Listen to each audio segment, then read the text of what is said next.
Yo podría escoger, por ejemplo, trace, por ejemplo, representing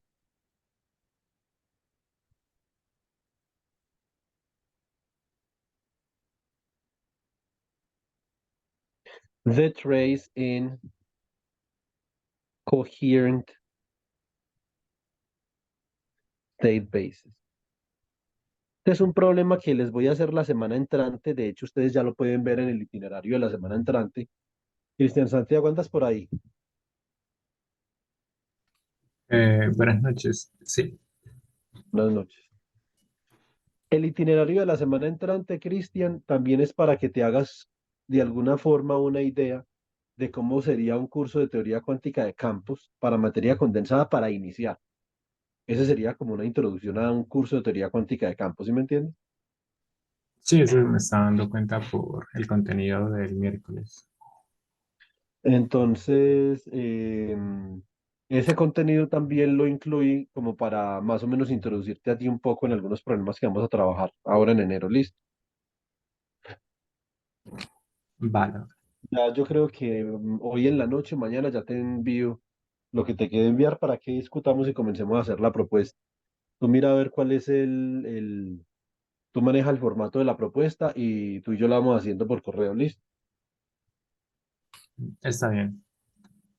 Ok. Entonces, por ejemplo, yo puedo decir, listo, yo tengo la traza del operador A.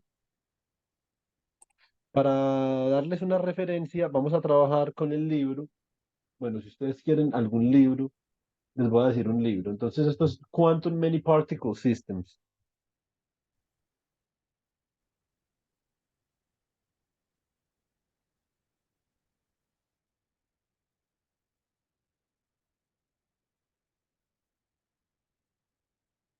de Orland y Negeli.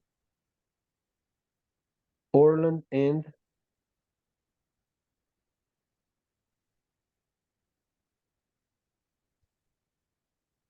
listo. Bueno, muy bien. Entonces, yo podría expresar la traza de A como la sumatoria sobre lambda, ¿cierto? Entonces, esto sería el bracket entre lambda y lambda del operador A. Más sin embargo, yo podría reexpresar esa traza, yo podría escribir la sumatoria sobre lambda del bracket entre lambda y lambda de el operador uno acá, el operador unidad acá y acá de nuevo el operador A. Listo. Muy bien. Siendo así, yo puedo decir lo siguiente. Esto sería como la suma sobre lambda. Esto es el bracket entre lambda y la representación en estados coherentes del operador unidad, ¿cierto? Entonces, esto es la integral sobre phi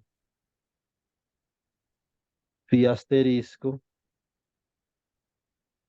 dividido 2pi i por e a la menos phi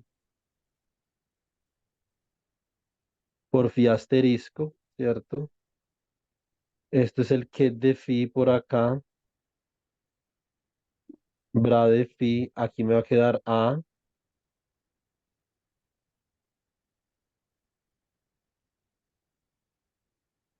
y por acá me va a quedar la integral sobre de si asterisco, eso es un estado coherente diferente. Yo la semana entrante, Meli, voy a enseñar estados coherentes por si de pronto no te acuerdas o no te los enseñaron en el curso de cuántica, pues igual nosotros lo vamos a ver, ¿cierto? Entonces, y vamos a hacer un tutorial con un ejercicio del Sakurai muy bueno sobre estados coherentes. Esto sería de si asterisco dividido Otra pregunta, entre ¿no el... sería si asterisco en vez de sí?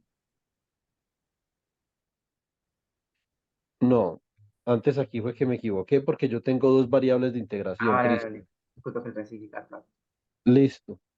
Esto sería E a la menos si asterisco, que de si,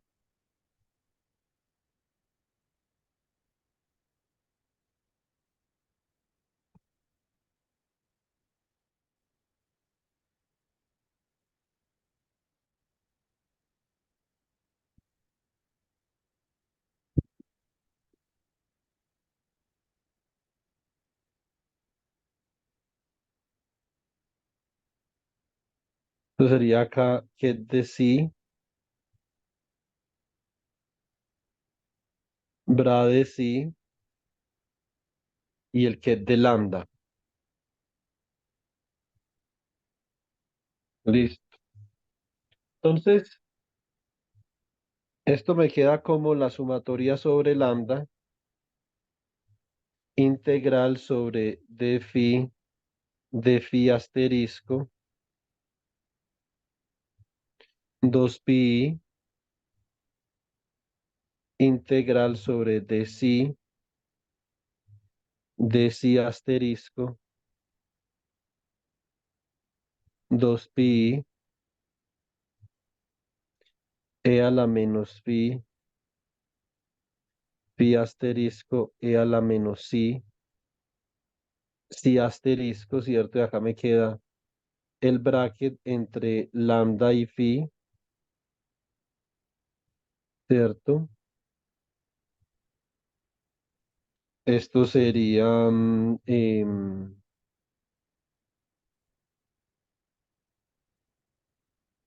acá me quedaría como el bracket entre phi y si del operador A,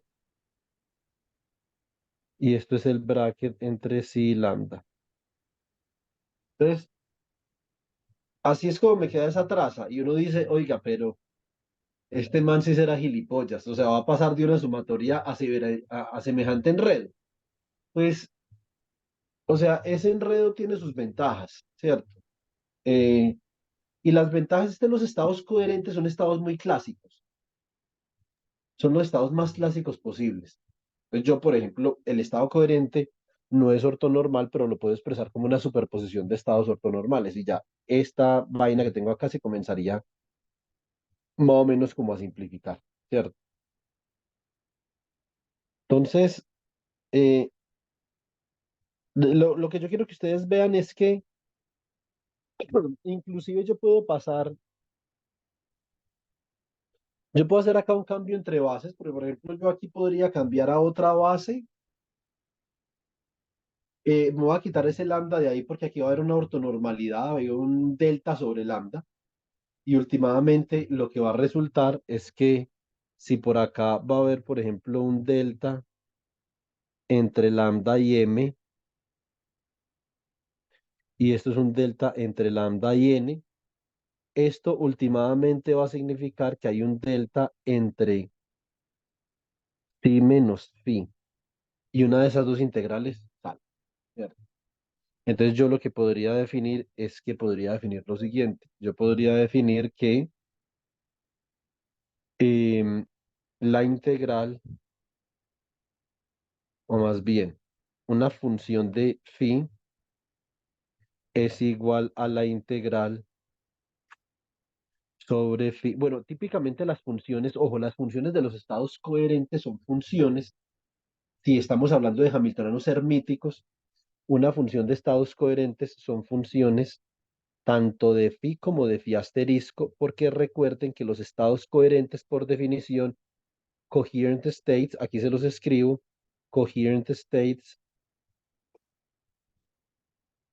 los estados coherentes son unos estados phi, que son unos autoestados del operador aniquilación, ¿cierto? Del oscilador armónico. ¿Eso qué significa? Ese operador aniquilación ustedes pueden recordar muy bien. Si ustedes recuerdan, se los escribió por acá, el operador aniquilación es de la forma m omega sobre 2h barra a la 1 medio que multiplica a x más ip sobre m omega. Y obviamente si ustedes escriben a daga es igual a m omega sobre 2h barra que multiplica a, bueno, a la 1 medio, que multiplica a x menos ip sobre m omega. ¿Eso qué implica, chicos? Eso implica que a es diferente de adaga, ¿cierto? O sea que a no es hermítico, ¿cierto? No es un operador hermético.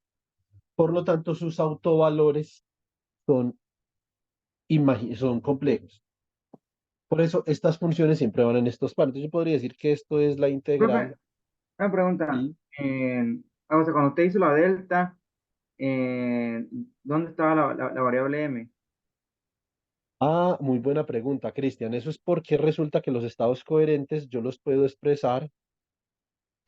Tú en mecánica cuántica debiste de haber visto que todo estado coherente, eso es un teorema muy importante. En la mecánica cuántica, todo estado coherente se puede expresar como la superposición de una base ortonormal, aunque el estado coherente no es ortonormal, ¿cierto? El estado coherente no es ortonormal, pero el estado coherente sí se puede expresar como la superposición de una base ortonormal. Entonces, por ejemplo, el ket de phi yo lo podría expresar como la sumatoria sobre m de una constante c sub m, ¿cierto? Dividido, por ejemplo, eh, bueno, a ver, eh, yo pienso una cosa.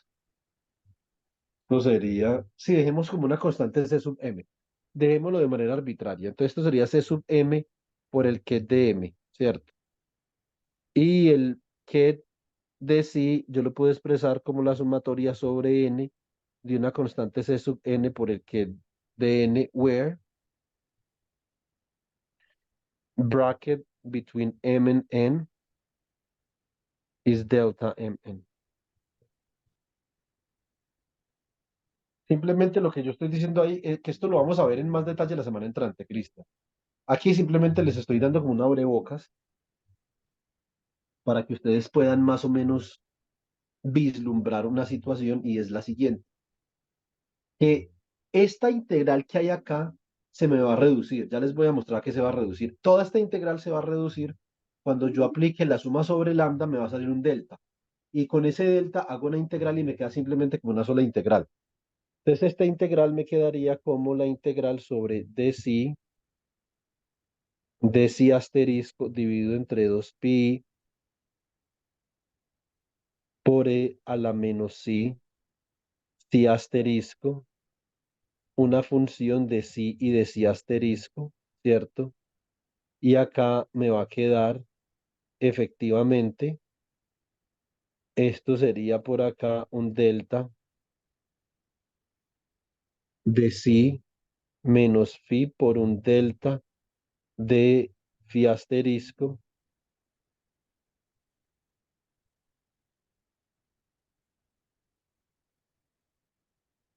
menos phi asterisco. Digamos, en últimas yo me puedo convencer que la traza del operador A la puedo escribir como la integral sobre phi y sobre phi asterisco dividido 2pi por i de e a la menos phi por phi asterisco por el bracket. Observen que acá queda un bracket. Este bracket cuando phi se hace igual a psi, ese bracket que yo tengo ahí, ojo, ese bracket me va a quedar como el bracket entre phi y phi del operador A. Así es como se escribe una traza en la base de estados coherentes. Listo. Ahora, la semana entrante, cuando comencemos a ver el tratamiento de la teoría cuántica de campos, usando los estados más clásicos que son los estados coherentes, entonces vamos a ver, digamos, nos vamos a enfrentar a una situación. Y es que cuando nosotros tenemos integrales de camino para fermiones, esto tiene un pequeño cambio que de pronto nos va a causar, digamos, algo de dolor, pues. Les voy a mostrar la bibliografía que les había comentado para que ustedes noten una cosa. Este es un curso de teoría de muchos cuerpos. Quiero por favor que ustedes en esta bibliografía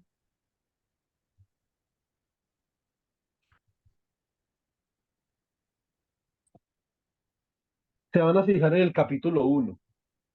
Capítulo uno de este libro. Vamos a ver. ¿Qué dice?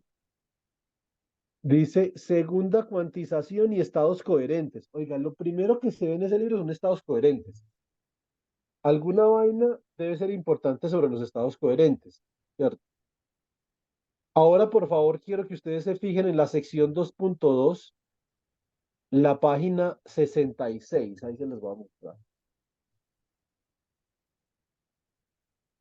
Dice, observen en la sección 2.2, donde dice Coherent State Path Integrals. No dice funcional integral. Sí, pero allá abajito, Ah, entonces vale, vale. Functional Path Integral, y allá abajito dice Ah, Coherent State Functional Integral. Entonces, estos son integrales de camino en estados coherentes, ¿cierto? Ese es básicamente en este momento, esa es la herramienta más importante para trabajar física de la materia condensada con teoría cuántica de campos, ¿cierto? Entonces, y digamos eso le correspondería a Melissa y a Cristian Santiago, ¿cierto? Entonces, hacer una teoría cuántica de campo en integrales de camino en estados coherentes. Eh, por ejemplo, Cristian Santiago, ¿qué podría ganar de ahí? Podría ganar la posibilidad de extraer una fase topológica de la integral de camino.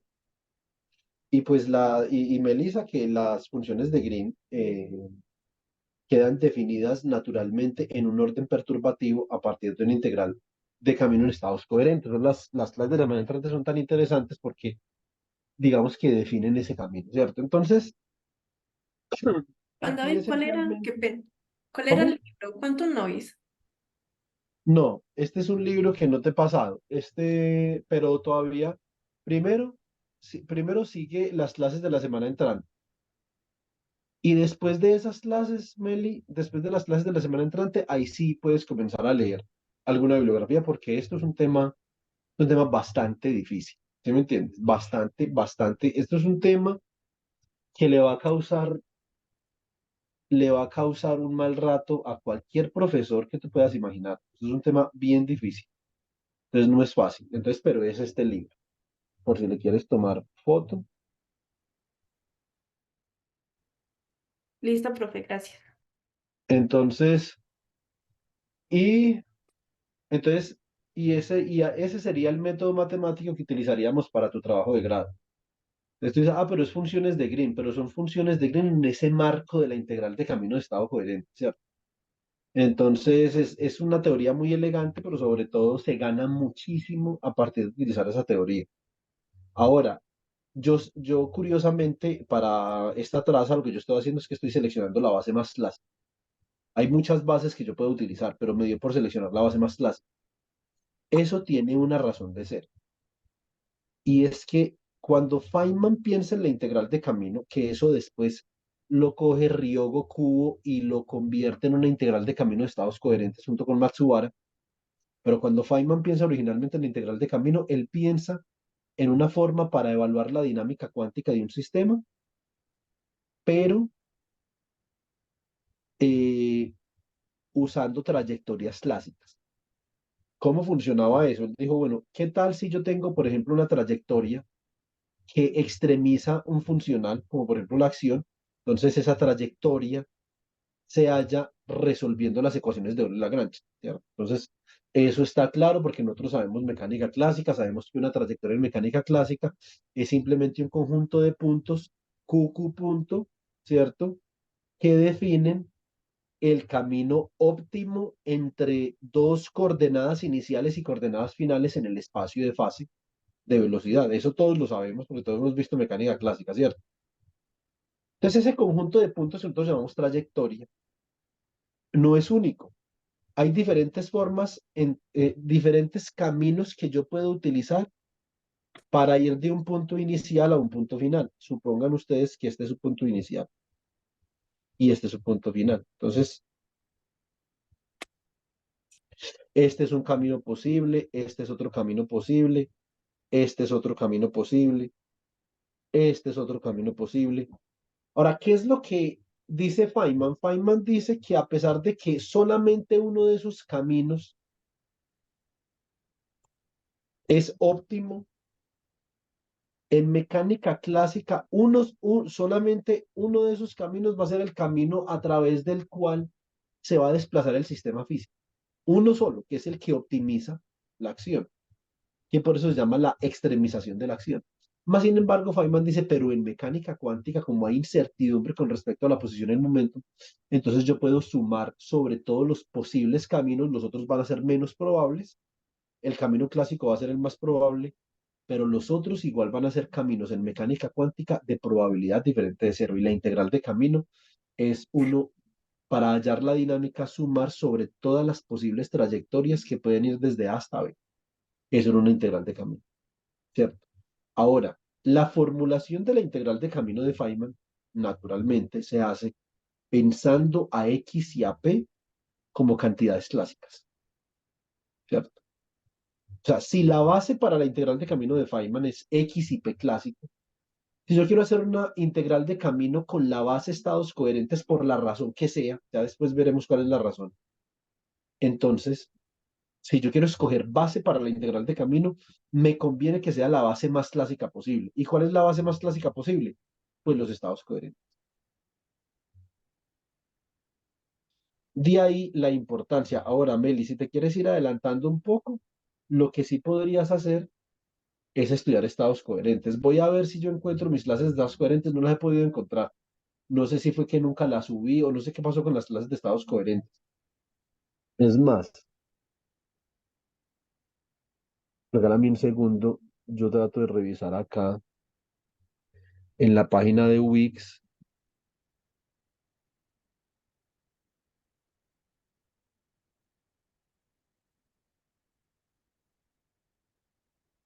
A ver,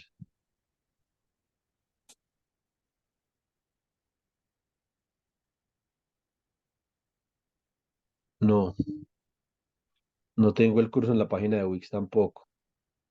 Bueno, hay que buscar los videos de estados coherentes. Yo te puedo mandar notas, yo tengo notas sobre estados coherentes, sobre todo, digamos, lo más importante es que tú identifiques la resolución de la identidad en estados coherentes, ¿cierto? Eso es lo primero. Y lo segundo importante es que tú identifiques que los estados coherentes no son, no son ortonormales, ¿cierto? Entonces, eso es de alguna forma un problema. No, no es un problema, sino que uno simplemente tiene que saber que está trabajando con una base que es una base sobrecompleta. Es una base sobrecompleta, entonces no es una base que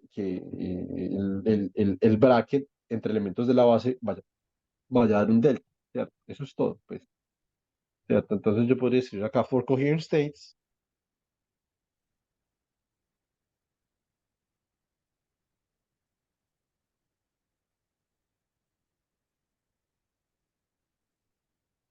Esto es E a la menos phi por si asterisco, mira que no es un delta, ¿cierto? Y nosotros vamos a hacer mucho trabajo con estados coherentes la semana entrante, por eso les voy a dar una clase de estados coherentes.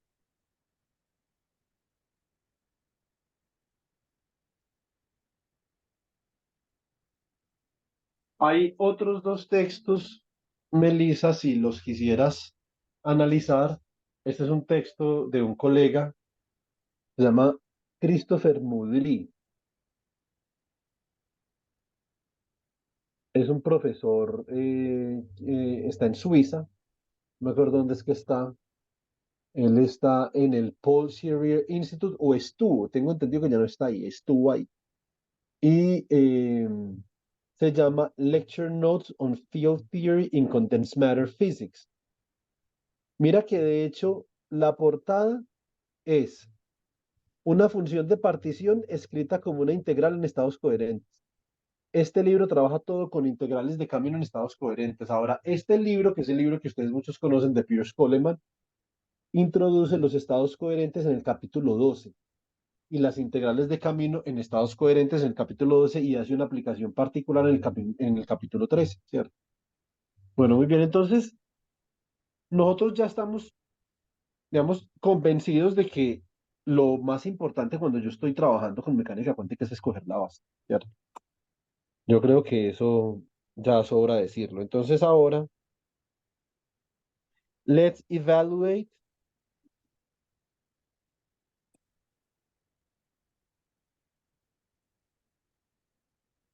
the partition function in position basis.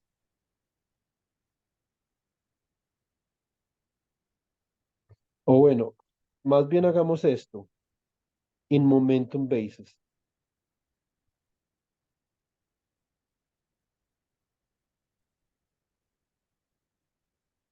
¿Por qué? Bueno, si yo tengo un Hamiltoniano cristalino, yo no sé si Melissa haya tenido la oportunidad de ver los videos de teoría cuántica de sólidos, pero si no has tenido la oportunidad, cuando yo tengo un cristal que es una repetición periódica de un arreglo de átomos, como por ejemplo en este grafeno que yo tengo acá, ¿cierto? Entonces este grafeno, Melissa, realmente esto es una repetición periódica de una celda unidad, ¿cierto? Que forman hexágonos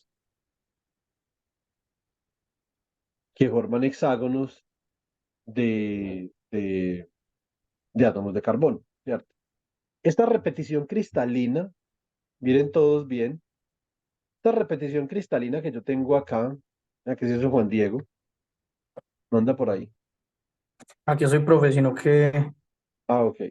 se me corta, entonces no sé si es como que el internet no me está cogiendo bien. Ah, ok. Entonces, esta repetición mira, Auri y Cristian, esta repetición periódica em, de átomos que forman hexágonos, esto es lo que nosotros llamamos un cristal, ¿cierto? Entonces, ahora, el hamiltoniano que representa este cristal, miren que este cristal que yo tengo acá tiene cierta simetría, ¿cierto? Entonces, por ejemplo, ¿cuáles de estas unidades se van a repetir para poder formar el cristal?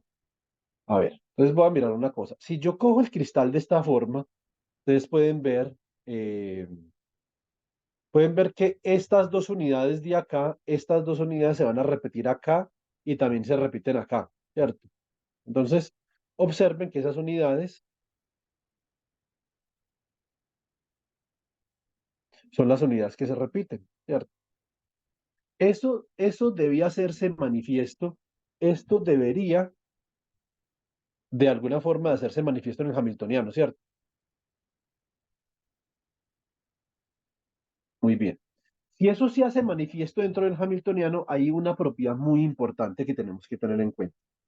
Es la siguiente, que el hamiltoniano tendría como autoestado un estado de momentum porque el momentum se conserva debido a la cristalinidad de la red. El momentum es una cantidad conservada en esta red. Y como es una cantidad conservada en esta red, el momentum, ojo, entonces conserve quantity. Pero una Y pregunta, y si no aquí, fuera, por ejemplo, y si no fuera un arreglo cristalino, entonces no se conservaría el momento. no se conserva. Porque em, si no es un arreglo cristalino, el momentum no es una cantidad conservada porque se pierde la reciprocidad del espacio. Recuerda que el momentum se conserva donde hay una reciprocidad del espacio, ¿cierto? Entonces estoy hablando del momentum cristalino, ¿cierto? Entonces, mira, para ese caso particular de los hamiltonianos cristalinos, si yo cojo y saco el conmutador entre el hamiltoniano y el momentum, entonces esto de hecho yo también lo enseño en mecánica clásica. Entonces, quién sabe qué habrán dicho por esta vaina, pero bueno. Entonces, el conmutador entre el hamiltoniano y el momentum es cero. ¿Eso qué significa? Eso significa que H y P tienen autoestados simultáneos. Por eso es importante hablar mecánica cuántica, ¿cierto? Entonces, si yo sé hablar mecánica cuántica, y yo sé que el momentum es una cantidad conservada, de uno identifico que el conmutador con el Hamiltoniano es cero y que por lo tanto, therefore, H and P have simultaneous eigenstates.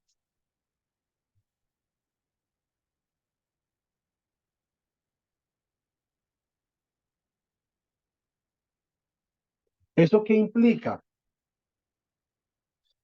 Bueno, aquí ya nos estamos metiendo en el tema. Entonces, esto implica, chicos, que P sobre el ket de K,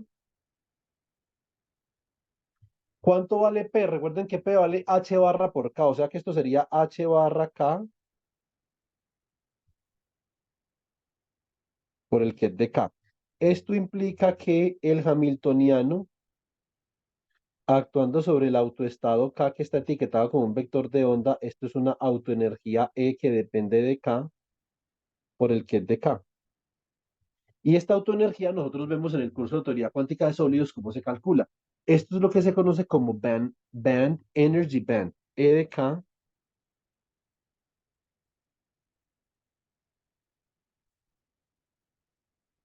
es energy band. Listo. Muy bien. Y nosotros en ese curso de teoría cuántica de sólidos calculamos bandas de energía de todo lo que había por ahí, ¿cierto? De redes cristalinas, del grafeno, de la red lineal, de lo que hubiera. Y hay otros problemas que también podemos calcular, ¿cierto? O sea, otros sistemas cristalinos. Ahora, Cristian, ¿qué pasa si el sistema no es cristalino? Si el sistema no es cristalino, pues es muy sencillo. Nosotros, el concepto de banda de energía no existe. El concepto de banda de energía existe en un sistema cristalino. Que tiene, estos sistemas tienen un tipo de simetría que yo les enseñé a ustedes en ese curso. Tú no estuviste al principio del curso, Cristian, pero puedes ver los videos. Esto se llama lattice translational symmetry. Y para cada simetría continua, ¿qué es lo que nos decía la señora Emineder? Que para cada simetría continua había una cantidad conservada. ¿Cuál es acá el momento? Crystalline momentum is conserved. Crystalline momentum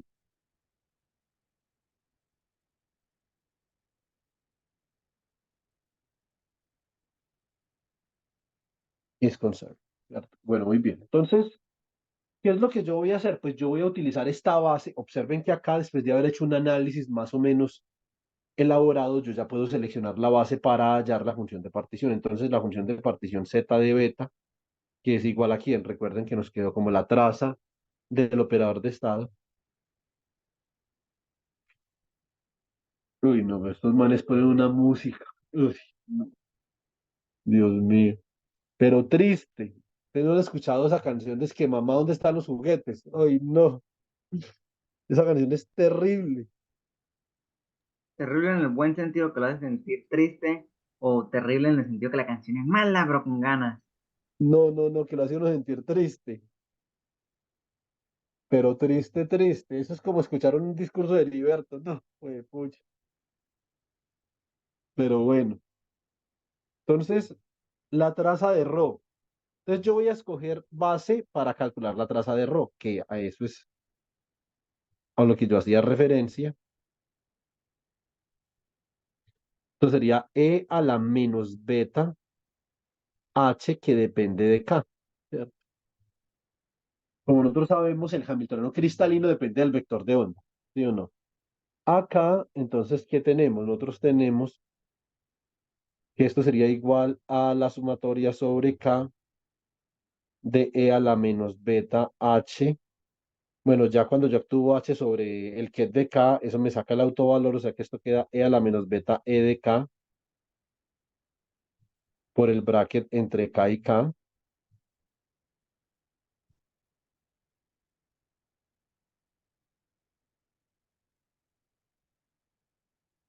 Entonces, E a la menos beta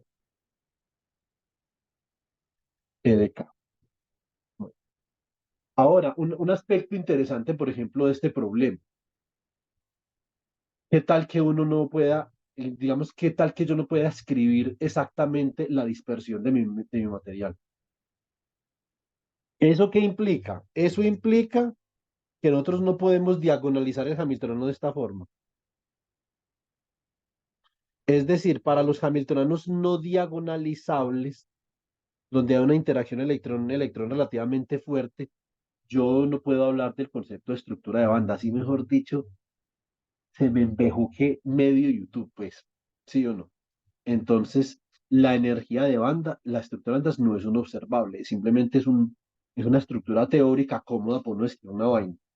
Yo hablaba también con el profesor Morten en Cali, y yo le decía, profesor, es que hay gente que a veces se emberraca porque uno les dice que es que el campo magnético y el campo eléctrico no se pueden medir, que no es observable. Y lo miran a uno como si hubiera matado a un perrito, pues, ¿sí o no? Entonces, sencillamente, esto es una estructura matemática que le acomoda a uno las cosas, pero eso no es un observable. Dos cosas muy distintas. Ahora, cuando yo puedo diagonalizar el hamiltoniano, a mí me queda muy fácil evaluar esta función de partición, porque simplemente es una sumatoria. Pero cuando no lo puedo diagonalizar, entonces esto ya se vuelve en un problema serio, ¿cierto? Y hallar la función de partición que está relacionada sí con observables, ahí sí esto se convierte en toda una travesía, una aventura de esas de Mickey Mouse, ¿cierto? Entonces, eh, esto es una restricción importante que uno debería de tener en cuenta, ¿cierto?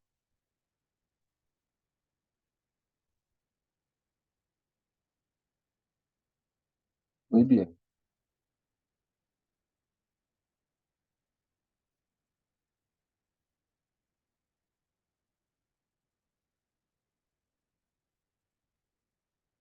Eh, Acá yo voy a utilizar qué sistema. Yo tengo que escoger el sistema físico con el que voy a trabajar. ¿Qué sistema voy a trabajar? Voy a trabajar con un free electron gas.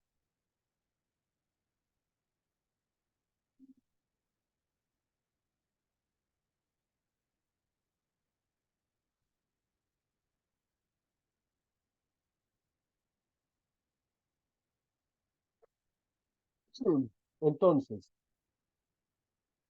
acá, un free electron gas, por ejemplo, yo puedo considerar que yo tengo mi gas de electrones, lo tengo confinado por acá, una cajita. Esta cajita tiene unas dimensiones, ¿cierto? Un volumen, bueno, por ejemplo, esta podría ser la dimensión en Y.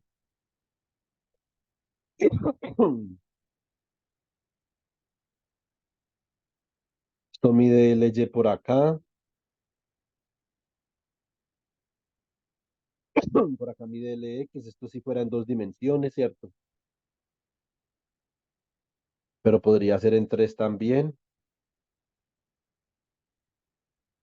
Y esto mediría LZ. Bueno, en este caso, ¿cuál es la dispersión de energía del gas libre de electrones? Ah, esa es muy fácil, ¿cierto? Esa todos la conocemos. E de K es una dispersión parabólica que es H barra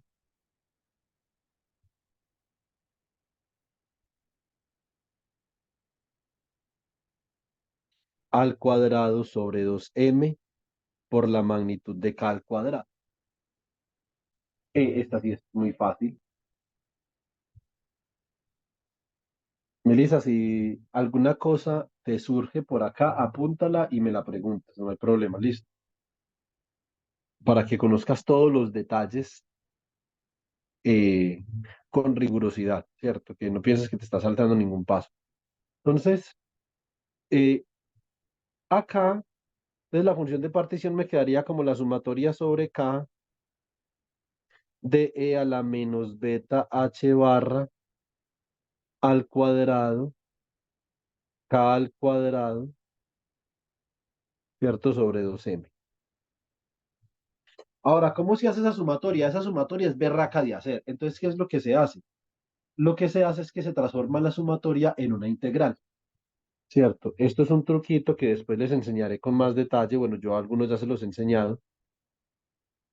Entonces, yo puedo expresar esto como el volumen, por eso es importante conocer los detalles hay que conocer los detalles de la geometría de la caja donde está el electrón. Esto sería el volumen por la integral sobre D3K dividido 2pi al cubo que multiplica a e a la menos beta h barra al cuadrado k al cuadrado sobre 12. Así quedaría la función de partición. Y entonces acá lo que yo tengo que hacer es que puedo hacer una sustitución, substitution.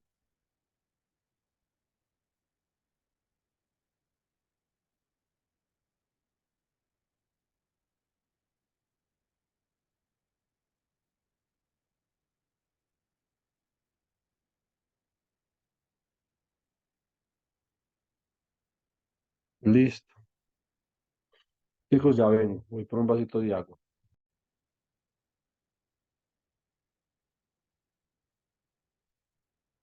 Muy bien.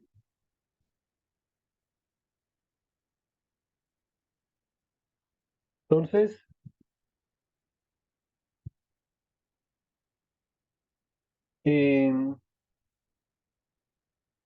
acá, si yo hago la sustitución, entonces, ¿cómo me quedaría eso? Yo puedo decir que el diferencial de K, a ver,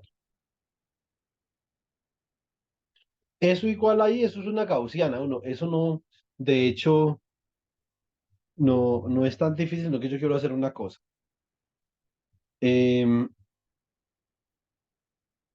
el diferencial de K, yo lo puedo expresar como el diferencial del momentum sobre h bar. De acá, yo podría decir que esto es 2pi diferencial de p sobre h, ¿cierto? Bueno, muy bien. Entonces, de alguna forma, esto implicaría que el diferencial de k sobre 2pi, esto es igual al diferencial de p sobre h bar. Listo. Bueno, muy bien. Entonces, la función de partición, z de beta, esto es, a ver, esto sería la integral, más bien el volumen por la integral sobre d3k dividido 2pi al cubo, ¿cierto? O sea que esto quedaría como, acá esto sería d3p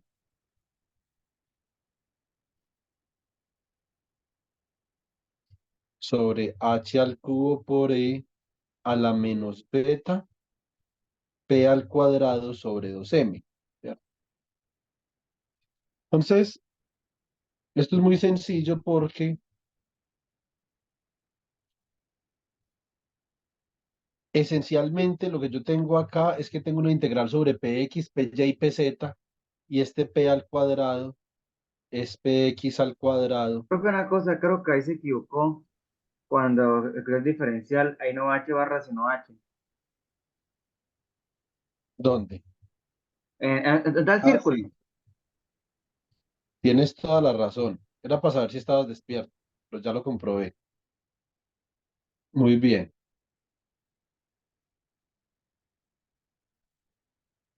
Entonces, esto sería acá como v por la integral sobre dpx sobre h,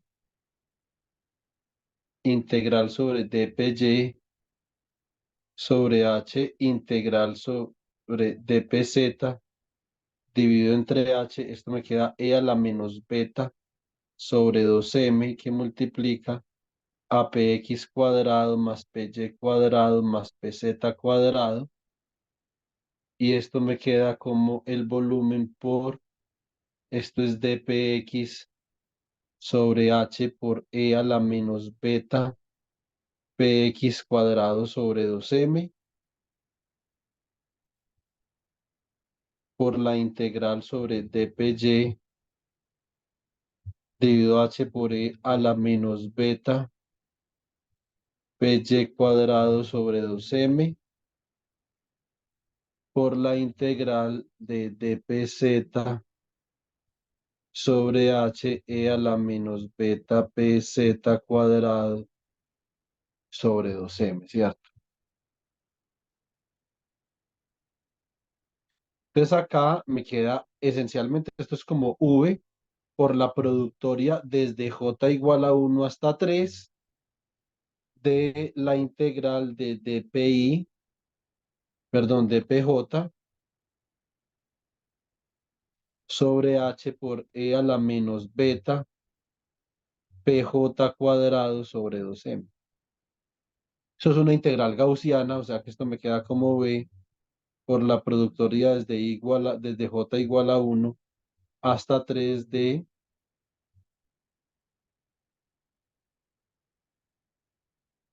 Entonces esto aquí me viene a quedar, bueno, esta h al cubo tiene que salir de la integral y esto me queda pi sobre quién, sobre beta dividido entre 2m, ¿cierto? O sea que esto sería v sobre h al cubo que multiplica a 2pi m sobre beta a la 3 medios. Muy bien, ¿y cómo queda esto? Esto queda como el volumen y acá entonces arriba beta es 1 sobre k sub b por t, o sea que esto me va a quedar acá como la raíz de 2 pi m k sub b por t sobre h todo al cubo, ¿cierto? Y acá entonces yo voy a definir, ojo que esto es algo muy, muy importante, supremamente importante, porque recuerden, nosotros como físicos estadísticos, el todo de lo que nosotros hacemos en física estadística, en termodinámica cuántica, etcétera, es trabajar con escalas. Y esto lo que yo voy a definir acá, esta es una de las escalas importantes de estos problemas. Entonces acá voy a definir thermal de Broglie wavelength.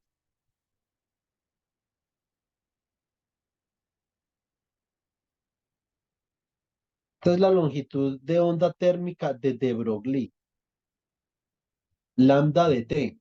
Y la voy a definir de la siguiente manera. La defino como la constante de Planck dividido entre la raíz de 2pi m k sub b por t. Esa es la longitud de onda de Broglie. Esa longitud de onda de Broglie, dependiendo de la temperatura, me dice mi sistema qué tan cuántico, qué tan clásico es. ¿Cierto? Entonces, acá yo puedo decir partition function.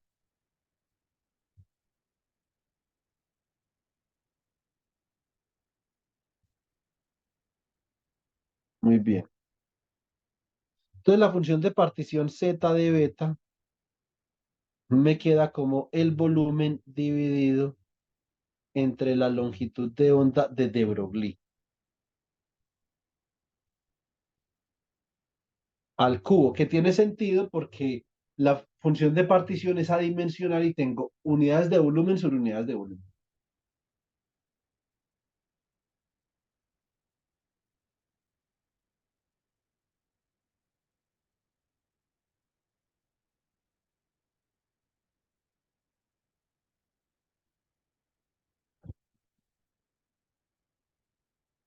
Bueno, muy bien.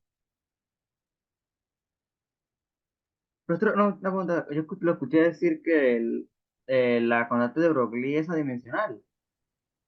No, la O la función de función de partición. partición. La función de partición es adimensional. Gracias, profesor.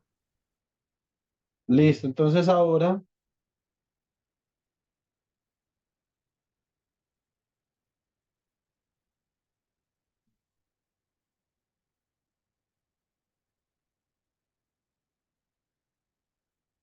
state operator in position basis.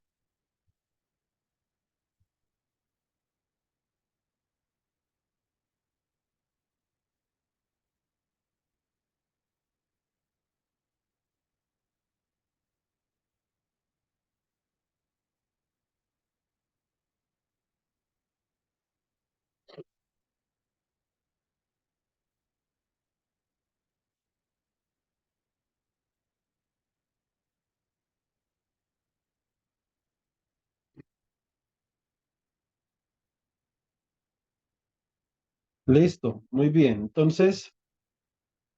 Em, entonces, for a free particle,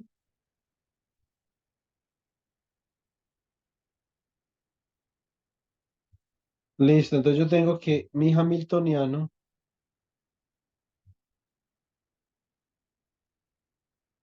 es simplemente p al cuadrado sobre 2m, ¿cierto? Bueno, muy bien. Entonces, de acá, yo lo que puedo decir es lo siguiente. Yo podría decir, por ejemplo, ¿qué pasa si yo quiero calcular el bracket entre K y R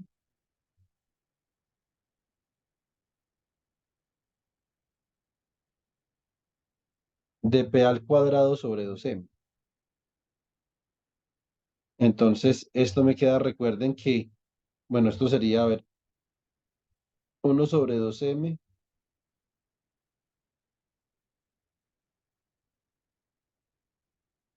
esto es R,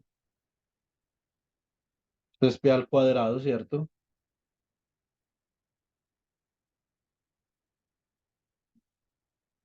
Y si yo actúo con p al cuadrado sobre un ket del operador, sobre el autoket del operador posición, entonces saco el laplaciano por IH barra al cuadrado, o sea que esto me va a quedar como 1 sobre 2m que multiplica a IH barra todo al cuadrado, laplaciano escalar del bracket entre K y R.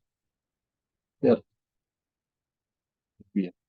Esto se llama hablar mecánica cuántica.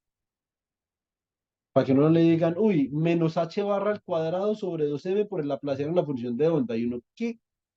¿Cierto? Entonces, hay que saber de dónde viene esto. Entonces, esto me queda como, ahora sí, y al cuadrado es -1, me queda menos h barra al cuadrado sobre 2m laplaciano del bracket entre K y R, que es la función de onda del estado de posición en la base de momentum, ¿cierto? Entonces, de hecho, observen una cosa.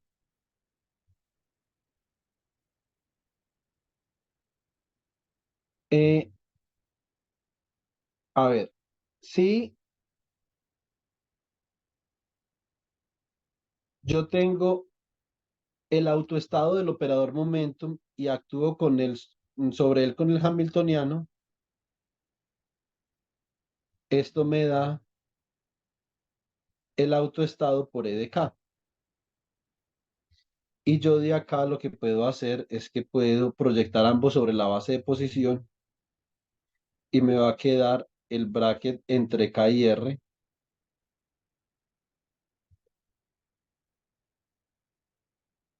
Y esto me quedaría como E de K bracket entre K y R, ¿cierto? Y nosotros ya sabemos que este término de acá vale menos h barra al cuadrado sobre 2m laplaciano del bracket entre K y R.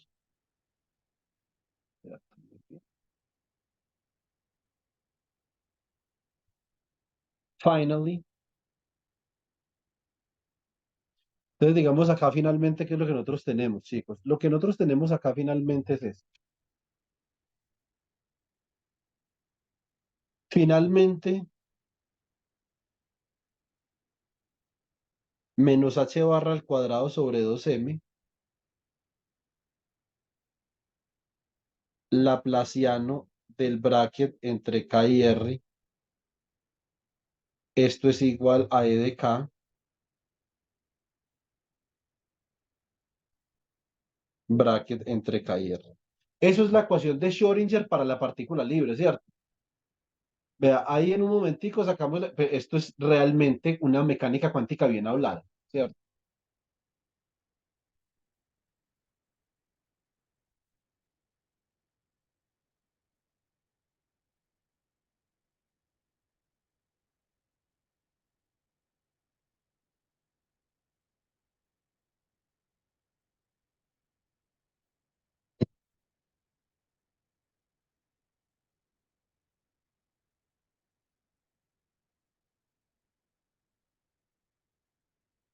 Muy bien.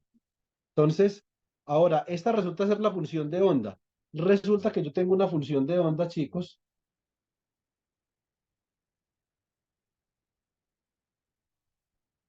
en la base de posición, que es el bracket entre K y R, y esto es una onda plana. Esto es E a la I, K punto R,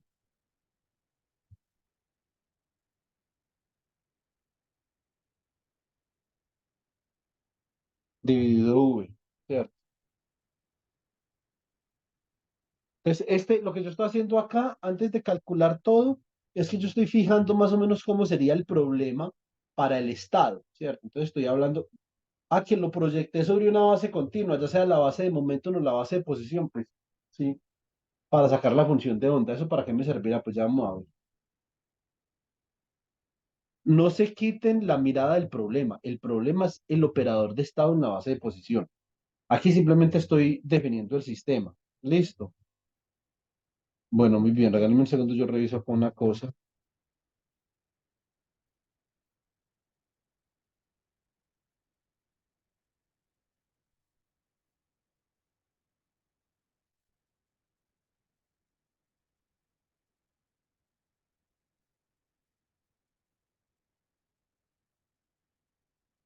Bueno, acá voy a mirar una cosa de cuantización, ¿cierto? Entonces, voy a escribir acá, chicos, boundary conditions.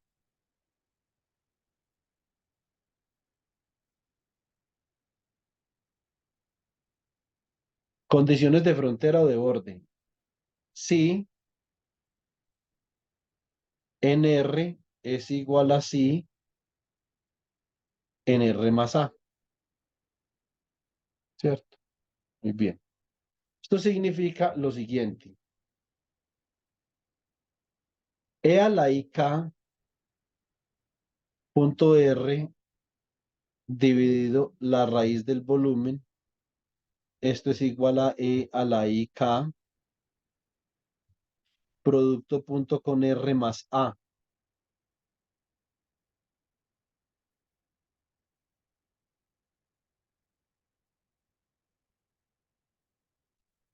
Entonces,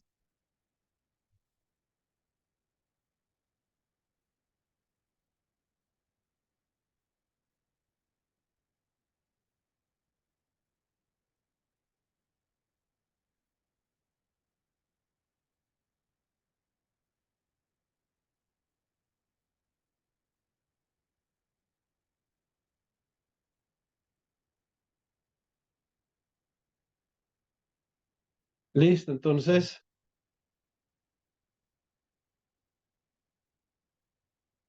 ¿qué tenemos por aquí? Bueno, yo puedo decir que A, el vector que me define las fronteras de mi potencial, de mi cajita, ¿no? Es como una cajita donde está el electrón. Entonces esto sería Lx en I más Ly en J más Lz en K, ¿cierto? Por lo tanto, se cancelan estos volúmenes de acá y me quedaría que esto es E a la I K punto R.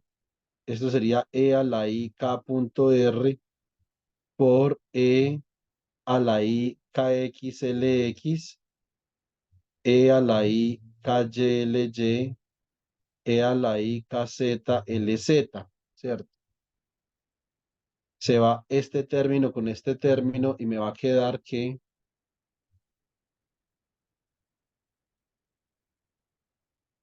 E a la I KX LX por E a la I KYLY por E a la I KZ LZ. Esto es igual a 1.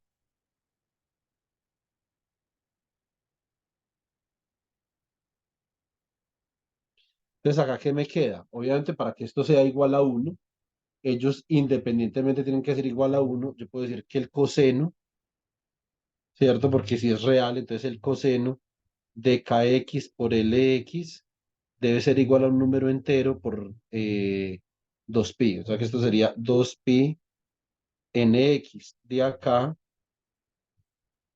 perdón, esto tendría que ser igual a 1,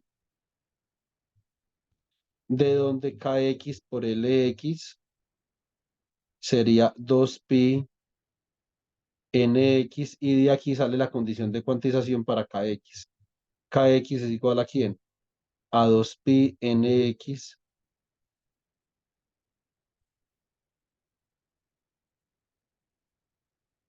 sobre lx.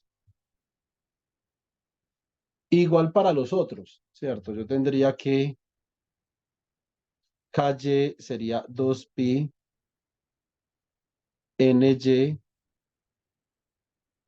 sobre ly.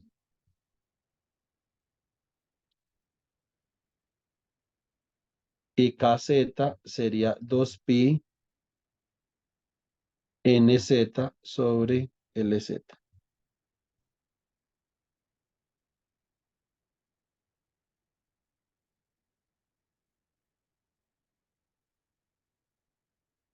¿Listo? Bueno, ahí más o menos resumimos un poco lo que significa una partícula en una caja de potencial, ¿cierto? Y ahora entonces nos vamos para el operador de estado, ¿cierto? Entonces voy a definir state operator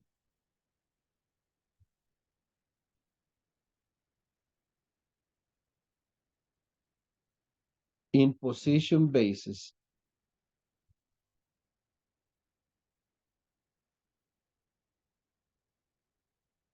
Entonces me queda ρ evaluado en R y en R'. Esto sería el bracket entre R' y R del operador de estado ρ, ¿cierto? ¿Cómo me queda esto? Bracket entre R' y R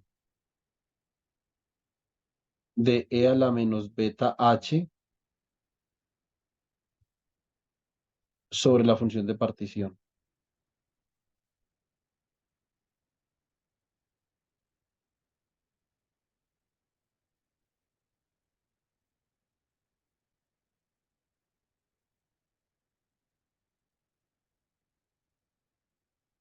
O sea que esto quedaría como el bracket entre R' y R de E a la menos beta H, ¿cierto? Y acá entonces voy a introducir una resolución de la identidad para simplemente hacer algún trabajito aquí.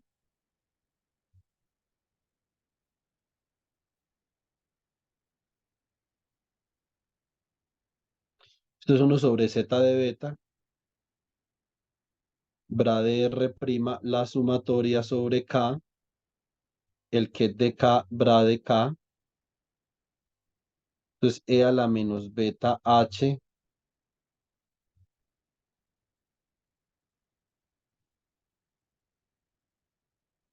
eh, R. ¿Yo por qué estoy haciendo, o sea, yo por qué escogí expandir el operador unidad en esa base? Porque si bien una partícula libre no es un material cristalino, si es, digamos, un sistema físico que conserva la homogeneidad del espacio. Por lo tanto, el momento se conserva, ¿cierto? Porque conserva la homogeneidad del espacio.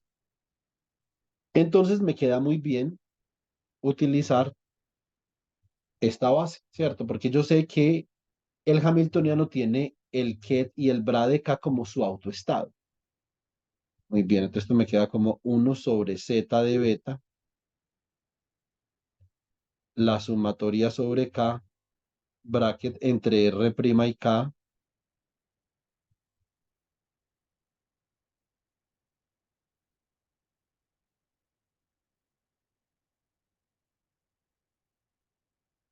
entonces E a la menos beta H de K. Entonces, y yo ahorita calculé ese bracket. Hace un minuto cuando estaba definiendo el modelo matemático de mi sistema físico, calculé ese bracket, ¿cierto? Entonces, ¿qué me queda? ¿Cómo me queda esto? Esto me queda como 1 sobre z de beta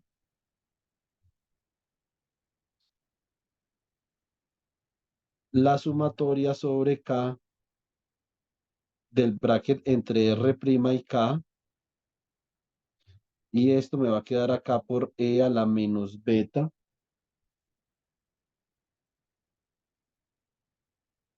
E de K bracket entre K y R. Y yo ya sé que esas son dos ondas planas, ¿cierto? Ahorita había definido esas funciones de onda como ondas planas.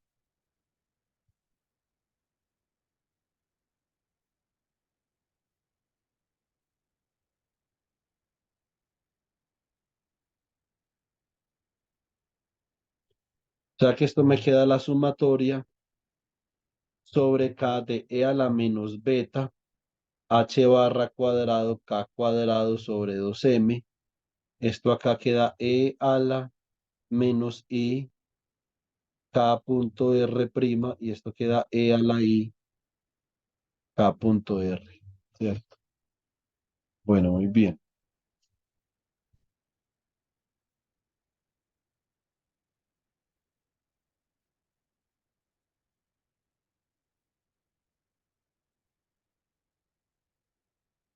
Bueno, entonces ahora vamos a reemplazar. Ah, bueno, acá me faltó algo para hablar de esas ondas planas. Me quedó faltando aquí algo. No reemplacé la raíz del volumen. Estaba normalizada por la raíz del volumen,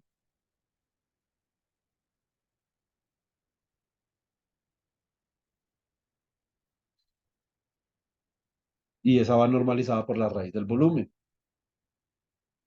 ¿cierto? Bueno, hasta ahí vamos bien. ¿Alguna pregunta?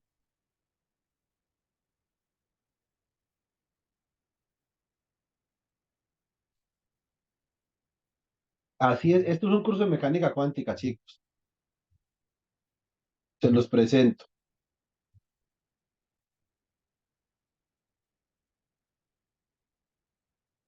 De hecho, yo creo que Cristian Camilo le tocó, cuando vio mecánica cuántica conmigo, a ti no te tocó un parcial donde yo puse este ejercicio. Profesor, la verdad, o sea, si usted lo colocó en el primer parcial, yo no lo recuerdo que yo prácticamente no lo vi. Y en el segundo no creo, la verdad. No me acuerdo haberlo visto. El segundo usted lo colocó en el primero. El primero que la primera que yo vi con usted. Que yo ese parcial, o sea, sí estuve, pero no lo vi. ¿Se recuerda? Sí, sí. Es posible que haya sido en el primero, porque esto es tema del primer parcial. Esto es un tema del por qué es el operador de estado, y esto es el formalismo de la mecánica cuántica, o sea que es primer parcial, porque segundo parcial es dinámica y tercer parcial es teoría perturbativa y momento angular. Entonces, bueno, entonces, ¿cómo queda esta vaina? Esto me va a quedar así. Uno sobre la función de partición por uno sobre el volumen, sumatoria sobre K de E a la menos beta H barra K cuadrado sobre 2M. Esto sería E a la I K producto punto con R menos R prima. Observen que de ahí nosotros ya podemos ver que el operador de estado exhibe una invarianza traslacional en el espacio, porque depende de la diferencia entre R y menos R prima, ¿cierto? Ya comienza a tener sentido la conservación del momento. Bueno, muy bien, entonces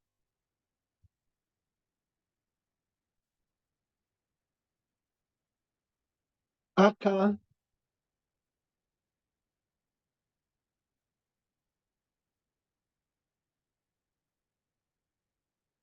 yo puedo cambiar esto por una integral, como la de ahora, ¿cierto?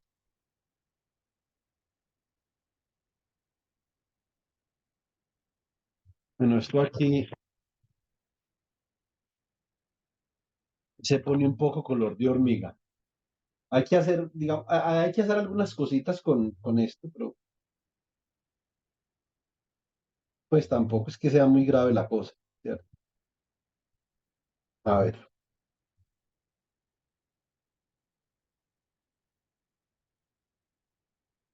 mm, Déjenme, yo pienso a ver cómo me le meto a esto para que no se nos vaya muy hondo. Entonces, esto quedaría como 1 sobre z de beta. Acá tengo entonces la integral sobre d3k dividido 2pi al cubo a la menos beta h barra cuadrado cal cuadrado sobre 2m a la i k punto r menos r primo. Si yo cambio de variable, como lo hice anteriormente,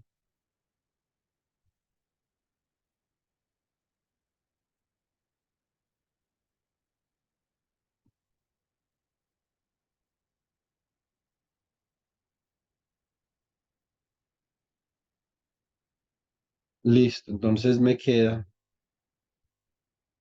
a ver, esto sería la integral sobre d3p h al cubo a la menos beta sobre 2m p al cuadrado por a la i p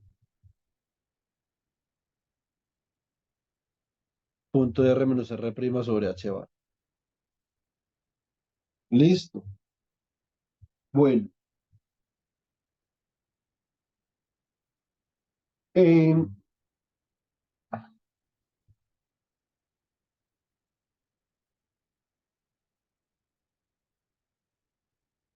ahora lo que voy a hacer es que voy a expresar esto en términos de componentes. Eso ahí está vectorial, entonces yo puedo decir lo siguiente.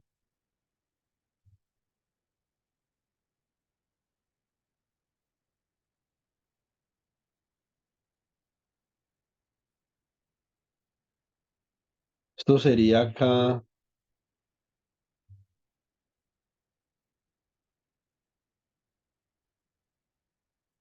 d3p sobre h al cubo.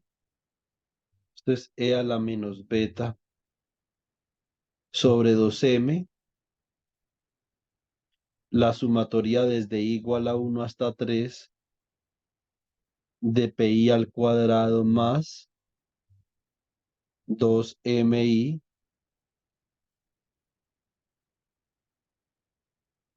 sobre beta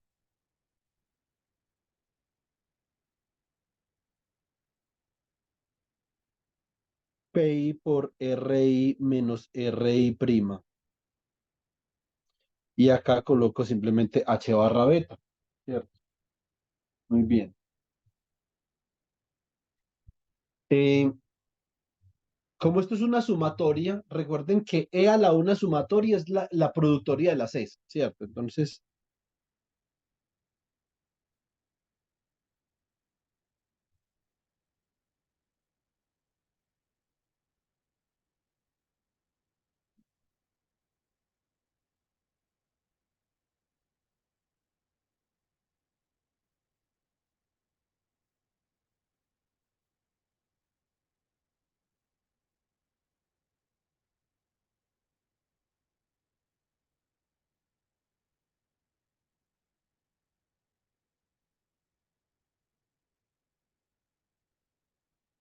entonces dpi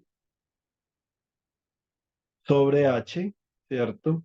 Esto sería e a la menos beta sobre 2m que multiplica a pi al cuadrado más 2 gamma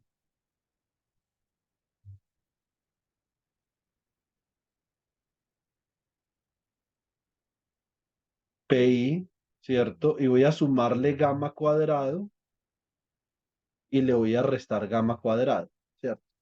Ahí digamos que no he cometido ningún pecado capital, pues sumándole gamma cuadrado, restándole gamma cuadrado, como Melissa está haciendo ojitos, entonces me imagino que es porque, ¿y de dónde salió el gamma? Yo simplemente lo que hice, Melissa, fue acá, definí gamma definí gamma como I que multiplica a RI menos RI prima, ¿cierto? Por M sobre H barra beta. ¿Sí me explico?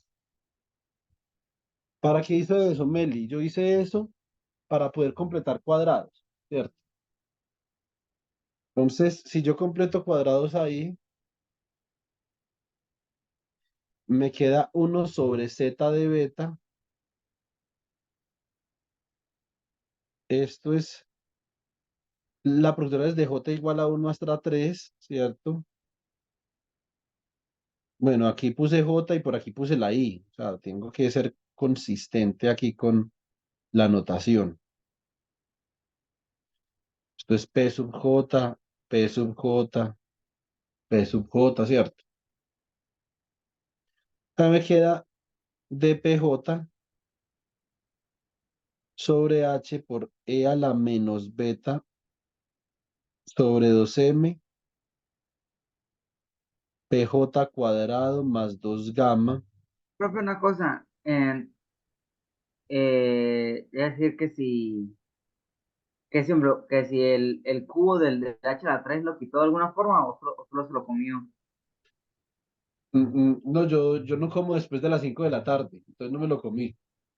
Pero, pero como tú tienes una productoria, Cristian, aquí en esta productoria tú consideras dPJ sobre H y lo tienes que hacer 3 veces. Entonces te queda Ah, H al vale, cubo. ¿Sí me entiendes? vale, vale, vale. Porque Entonces, la cosa, está dentro de la cosa está en la productoria. productoria, vale. Acá entonces me faltó el menos gamma. Entonces, ¿cómo queda el menos gamma? Menos por menos da más, o sea que me queda por acá afuera, por E a la beta gamma cuadrado sobre 2M. ¿Cierto? Ahí, así queda el gamma. Muy bien. Hasta ahí todo bien, chicos, ¿cierto? Bueno, yo me confundí con la parte roja que usted dijo de que se le quedó el otro gamma al menos y después lo sacó. Ah, no, sí, ya, disculpe, ya, sí, ya. Listo. Esta parte de acá, Cristian Camilo, observa que esta parte de acá, esta gaussiana, ¿cómo va a quedar? Me va a quedar así. Esto me queda como 1 sobre Z de beta, ¿cierto? Entonces, en estos días, tu papá me hizo dar risa porque me decía que a veces veía los mamarrachos que nosotros hacíamos en el tablero. Y yo, ¿qué tal que vieron una foto mía de cuando yo era niño? Si esto le parece mamarracho, ahora ¿qué tal que vieron una foto mía? Entonces, estos los de hoy son hartos mamarrachitos, pero ya vamos a llegar a la física. O sea, esto tiene una interpretación física muy importante. Es el operado, la representación en la posición del operador densidad, ¿cierto? Entonces, porque ustedes dentro de las tareas que yo les tengo tienen esta tarea, pero lo tienen que hacer con la representación de Wigner y tienen que verificar que da lo mismo, ¿cierto? Entonces, aquí, esto me va a quedar en rojo, Cristian Camilo, me queda E a la beta gamma cuadrado sobre 2M y la parte en verdecito, ahora la voy a escribir en blanco, me queda la productoria desde J igual a 1 hasta 3, esto sería la integral sobre dPJ dividido entre H.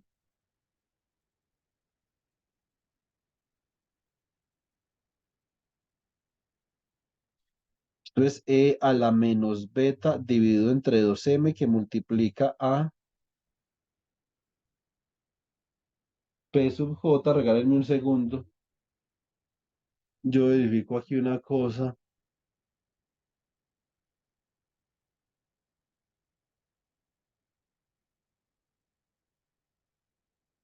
Eh,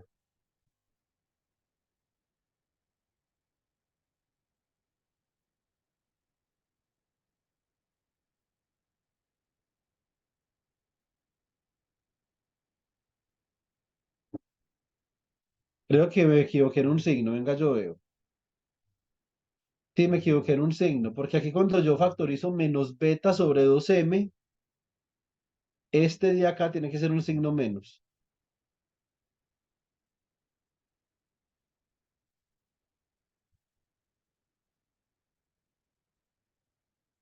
Igual eso no afecta el cálculo. Eso no afecta al cálculo, pero uno no se puede enseñar a que los signos le queden mal. O sea que esto cómo queda, esto queda PJ menos gamma al cuadrado, chicos, ¿cierto? Y recuerden que las traslaciones, yo puedo hacer ahí una, si esto es la integral entre menos infinito e infinito,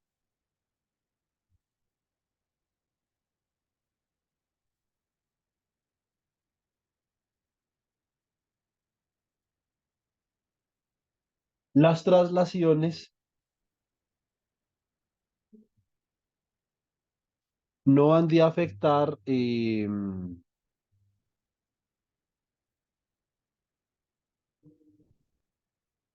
la, no han de afectar esta integral, ¿cierto? O sea que esta integral sigue dando la misma vaina. Esta integral da la raíz cuadrada de pi dividido entre beta sobre 2m. Por lo tanto, aquí me queda esto como 1 sobre z de beta. ¿Quién es gamma al cuadrado, chicos? Gamma al cuadrado sería i al cuadrado, que es menos 1, ¿cierto? Eh, y me queda ahí.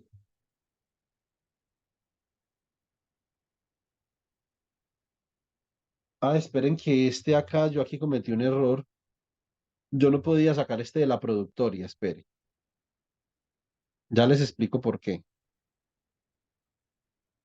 Y acá me quedaba a la beta gamma al cuadrado sobre 2c, porque resulta que gamma tiene, observen que gamma tiene el subíndice, no lo puedo sacar de la productora, gamma tiene subíndice, entonces yo estoy multiplicando eso 3 veces, ¿cierto? Entonces me queda otra vez la sumatoria, esa productoria se me convierte en una sumatoria en el término rojo.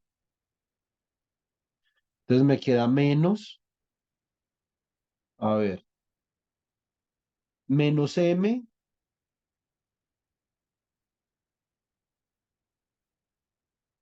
sobre h barra beta,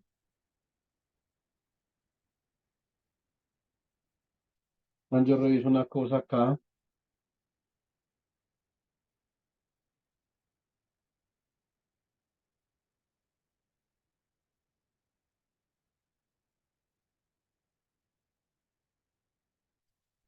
eh,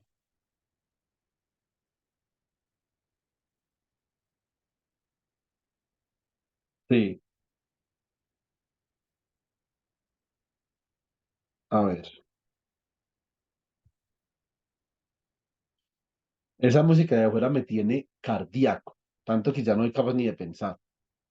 Esto sería menos beta sobre 2m, gamma al cuadrado, ¿quién sería? Entonces acá quedaría como m al cuadrado,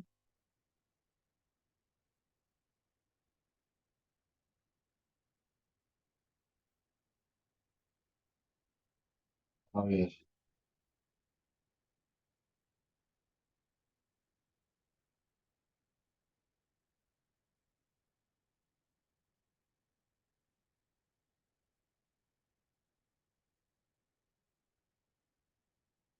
un, un segundo, m al cuadrado por rj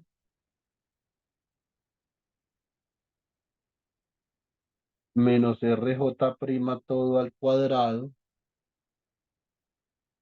dividido h barra al cuadrado beta al cuadrado, ¿cierto? Más sin embargo,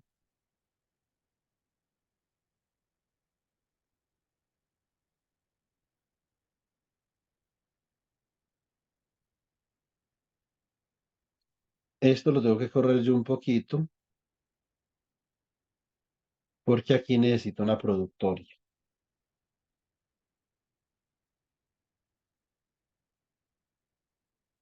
A ver,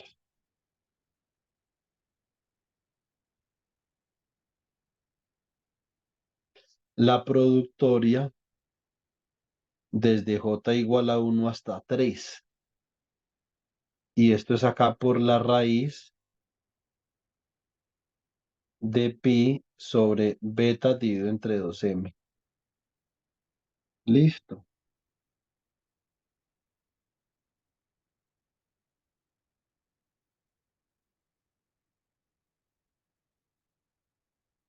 Eso sería una suma.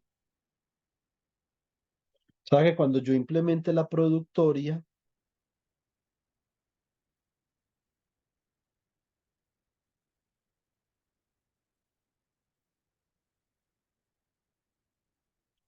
pero en un segundo. Cuando yo hago esa integral, bueno, aquí esta integral me queda con un factor de 1 sobre h al cubo. Ese es un factor que debe ir acá, 1 sobre h al cubo.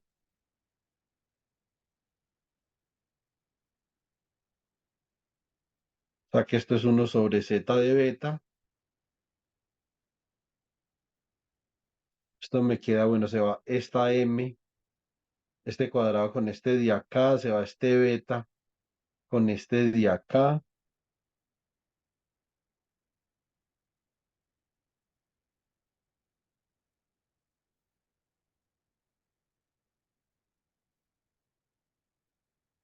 O sea que esto me va a quedar e a la menos.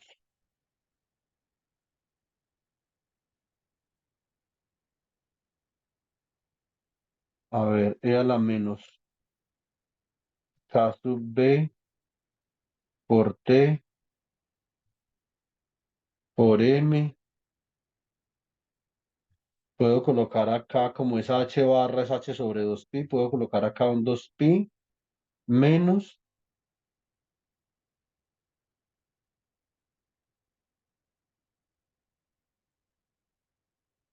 A ver.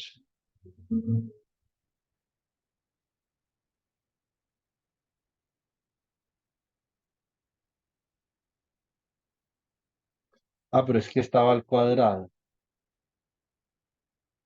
Segundo. Chicos, qué pena que estoy como un poco absorto con tanta berraca bulla. Listo. Entonces, a ver, entonces como esto está al cuadrado, h barra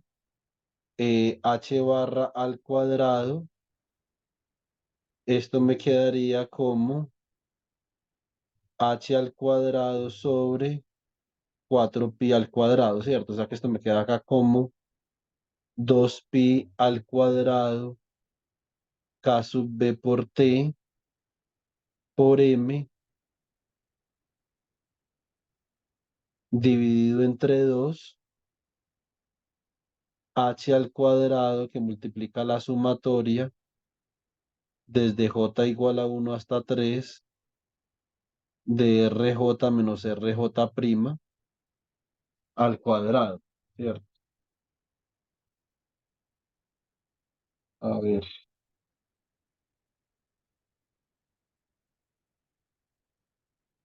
yo creo que ya más o menos esto medio está cuajando. Esperen un segundo.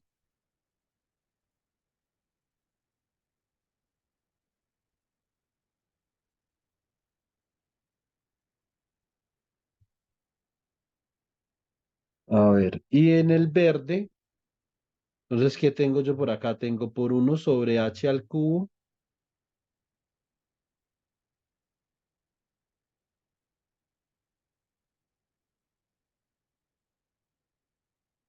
que multiplica a 2pi m k sub b por t a la 1 medio.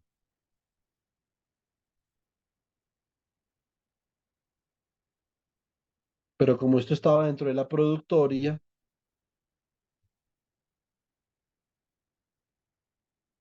esto sería la 3 medios, ¿cierto? Muy bien.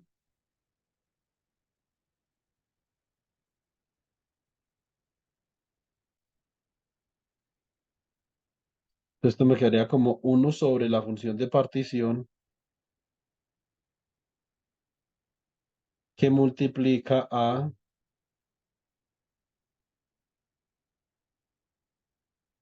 la raíz de 2 pi m k sub b por t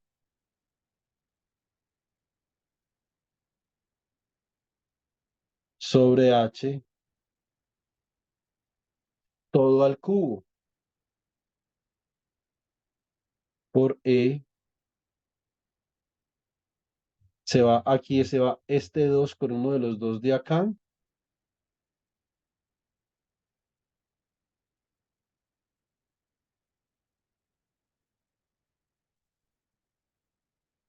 y arriba entonces me va a quedar menos pi que multiplica a 2 pi m k sub b por t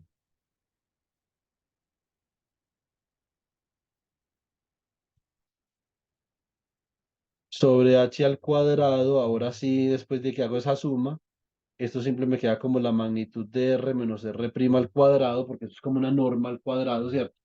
La sumatoria de cada uno de esos componentes.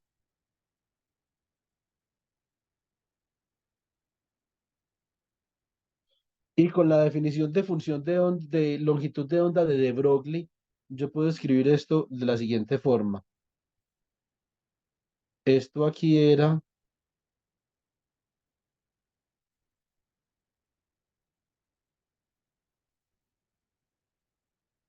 1 sobre el volumen dividido la longitud de onda de Broglie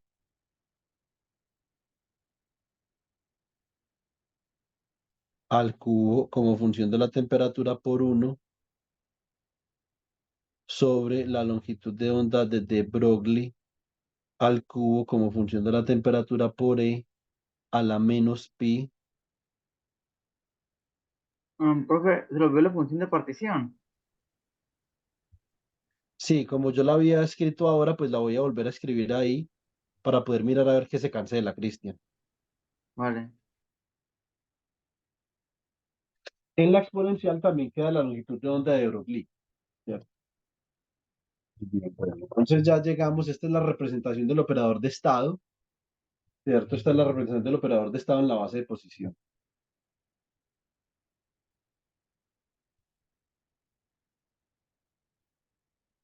Entonces se cancela esta longitud de onda con esta longitud de onda y esto simplemente me venía a quedar a mí de la siguiente manera. La representación del operador de estado en la base de posición, esto es una función de R menos R', entonces observen la invarianza traslacional. El operador de estado es como si yo estuviera analizando aquí la función de onda, pero como en términos de la temperatura, ¿cierto? Entonces el operador de estado es mucho más que la función de onda, porque también me puede dar información sobre correlaciones, cosa que la función de onda no puede, ¿cierto? Entonces, y esto sería igual aquí en A1 sobre B, siendo el volumen de E a la menos pi, magnitud de R menos R' al cuadrado, sobre la longitud de onda de Broglie térmica al cuadrado. Vea, ahí quedó, hasta ahí nos trajo el ritmo.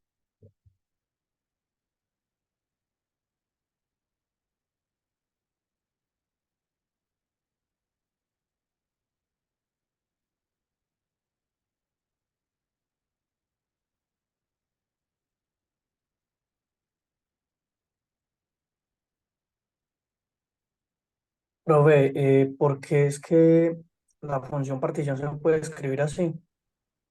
¿Cómo? Como el volumen sobre la longitud de onda de Broglie al cubo. Ah, porque ahora la calculamos. Aquí arriba, mira que aquí llegamos a ese resultado.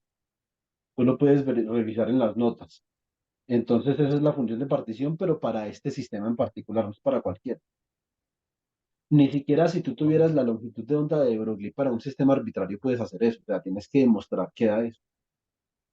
Porque la función de onda, la función de partición, esencialmente, Juan Diego, eh, depende de los autovalores de tu sistema. Y los autovalores de este sistema dan que por ahí queda la longitud de onda de Broglie térmica. Pero si no da eso, entonces ahí sí paga. ¿Sí me entiendes? Ok. Sí, pero Mira que ¿cómo acá, que empezamos ese cálculo con... Ok, acá, aquí comenzamos ese cálculo. Dijimos que el autoestado del operador momentum era un autoestado también del Hamiltoniano, porque el conmutador era cero, ¿cierto? Entre ajá, ellos dos, o sea que tienen un autoestado simultáneo, y acá comenzamos a elaborar ok, listo. hasta que llegamos acá. Listo. Sí, Bueno, entonces, ¿qué significa esa representación en la base de posición del operador de estado? Eso es lo realmente importante, ¿cierto? ¿Qué información nos puede dar el operador de estado? Bueno, entonces, si yo comparo esto con una gaussiana, vamos a mirar una cosa. Entonces, let's compare with the Gaussian.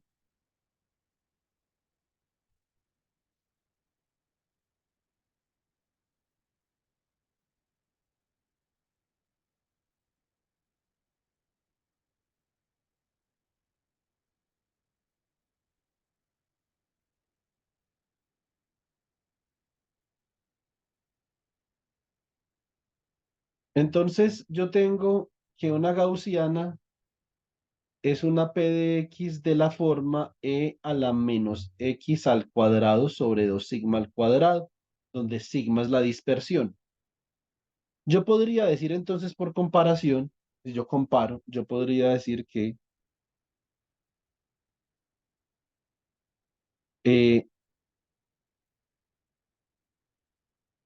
2 sigma al cuadrado es igual a la longitud de onda de de Broglie al cuadrado térmica sobre pi,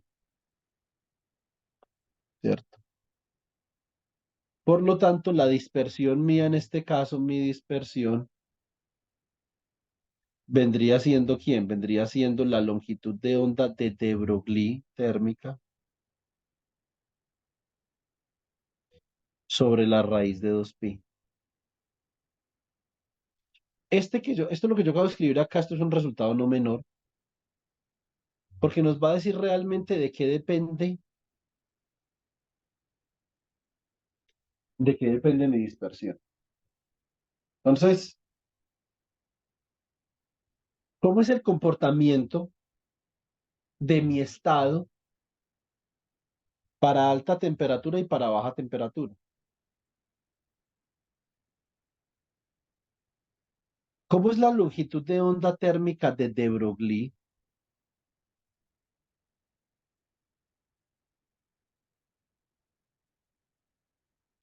¿Cómo es la longitud de onda térmica de de Broglie cuando la temperatura es alta? Pues entonces vamos a analizar eso. Voy a escribir por aquí la longitud de onda térmica de de Broglie.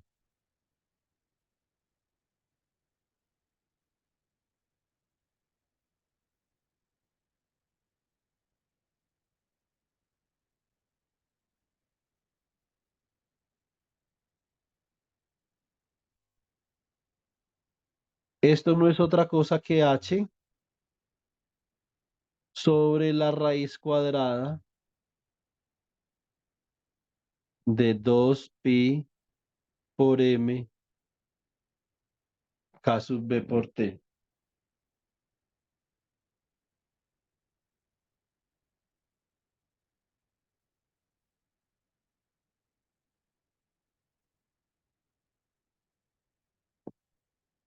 Listo. ¿Esto qué significa? Si la temperatura es muy pequeña, la temperatura es muy pequeña, la longitud de onda de Broglie es muy grande. Entonces, para bajas temperaturas, yo voy a colocar acá low temperature. Para bajas temperaturas, ¿qué es lo que yo sé que pasa para bajas temperaturas?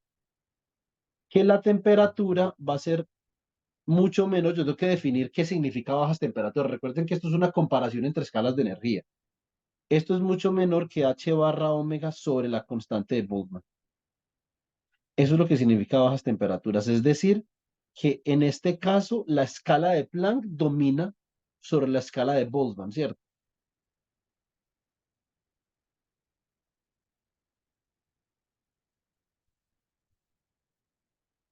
Y acá entonces observen que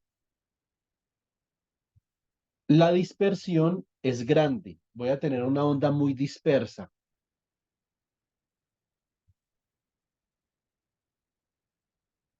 Por lo tanto, esto es un quantum behavior.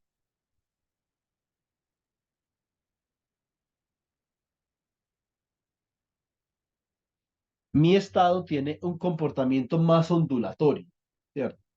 Entre menor sea la temperatura, más disperso y menos localizado está mi estado. Menos puedo hablar yo de una posición bien definida, ¿cierto? Ahora vamos a mirar el caso para alta temperatura.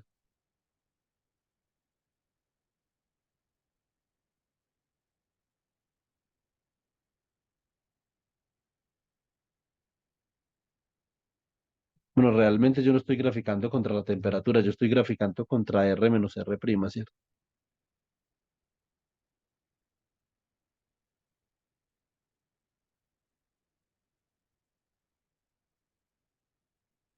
O por lo menos su magnitud. Acá, entonces, cuando yo defino un límite de high temperature,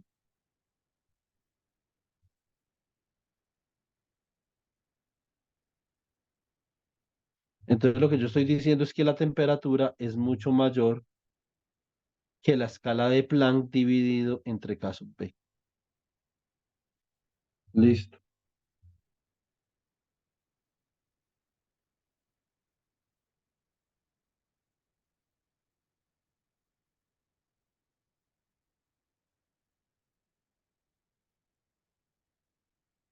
Muy bien. En ese caso particular, chicos, lo que viene a suceder cuando la dispersión es muy pequeña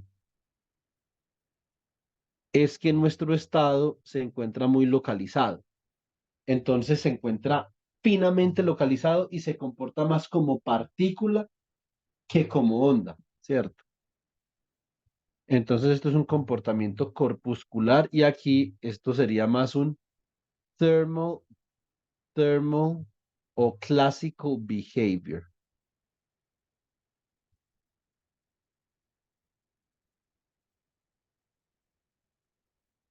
Listo, muy bien. Entonces, este es un ejercicio que yo creo que todas las personas que de alguna forma dicen que estudian mecánica cuántica deberían de haber hecho. Es un ejercicio muy importante. Ustedes van a tener la posibilidad de resolver este ejercicio también en la representación de Wigner, ¿cierto? Esto siempre fue mucho material. Para que no extendamos más la cosa, entonces yo mañana les envío el video de la otra parte del taller que tenía planeado hacer con ustedes, es una parte, yo no quisiera hacer eso, pero pues en vista de que estamos ya terminando el año, etcétera, esa es una parte muy importante. Les pido el favor de que se vean el video, de que apunten lo que ustedes crean que no está claro y que me lo hagan saber, porque es un video muy importante. Es un video sobre la densidad espectral de un reservorio. Súper importante. ¿Listo? Súper, hiper, mega importante, chicos. Hiper, mega, redoble importante. Los que ya comenzaron a leer el libro de sistemas cuánticos disipativos de Ulrich Weiss, ustedes saben que lo que les estoy diciendo es cierto. En todos lados aparece la densidad espectral. Entonces, de alguna forma, tenemos que tratar de, eh, por lo menos, de conceptualizar qué es lo que significa la densidad espectral y sobre todo, En, en términos termodinámicos, ¿qué será que significa la parte real y la parte imaginaria de la densidad espectral? Sobre todo eso, ¿cierto? Entonces, bueno, eh, yo voy a procesar el video, se lo subo y, y voy a compartir las notas por Bluetooth. Ya se las envío, listo.